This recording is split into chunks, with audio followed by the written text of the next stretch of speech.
আলিয়ার বিপরীতে সিনেমার প্রস্তাবে না বলে দিলেন কিং খান। কেন তিনি আলিয়ার বিপরীতে কাজ করতে মানা করে দিলেন? আসুন জেনে নেওয়া যাক কেন বলিউড বাদশা আলিয়ার সাথে কাজ করতে চান না। সম্প্রতি বলিউডে খবর ছড়িয়েছিল আলিয়া ভাটের সঙ্গে একটি বিগ বাজেট হরর কমেডি ছবি চামুন্ডাতে কাজ করার প্রস্তাব দেওয়া হয়েছিল শাহরুখ খানকে। বলিউড বাদশা শাহরুখ এই প্রস্তাব সোজাসুজি ফিরিয়ে দিয়েছেন। চামুন্ডা ছবির প্রযোজক দীনেশ বিজান এবং পরিচালক অমর কৌশিক চেয়েছিলেন শাহরুখ খান ছবির মুখ্য চরিত্রে অভিনয় করুন। তাদের হরর কমেডি ঘরানার এই সিনেমায় কিং খানের থাকার খবর বেশ হইচই ফেলে দিয়েছিল বলিউড পাড়ায়। তবে শাহরুখ নাকি এই ধরনের ফ্র্যাঞ্চাইজে নতুন কিছু যোগ করার মতো স্পেস না থাকায় আগ্রহী হননি।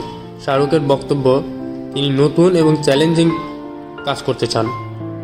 তার মতে এমন ছবিতে যুক্ত হওয়ার থেকে নতুন ঘরানার প্রজেক্টে কাজ করাই বেশি আকর্ষণীয়।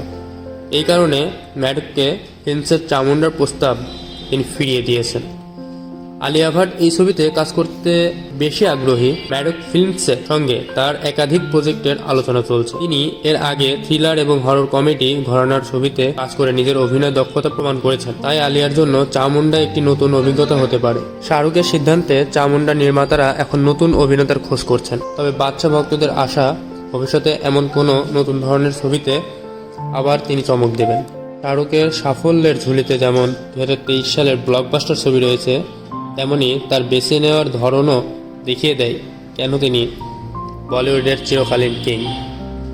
যদি ভিডিওটি ভালো লাগে অবশ্যই একটি লাইক করবেন, বন্ধুদের সাথে শেয়ার করে দিবেন, অবশ্যই চ্যানেলটিকে সাবস্ক্রাইব করবেন। Thank you.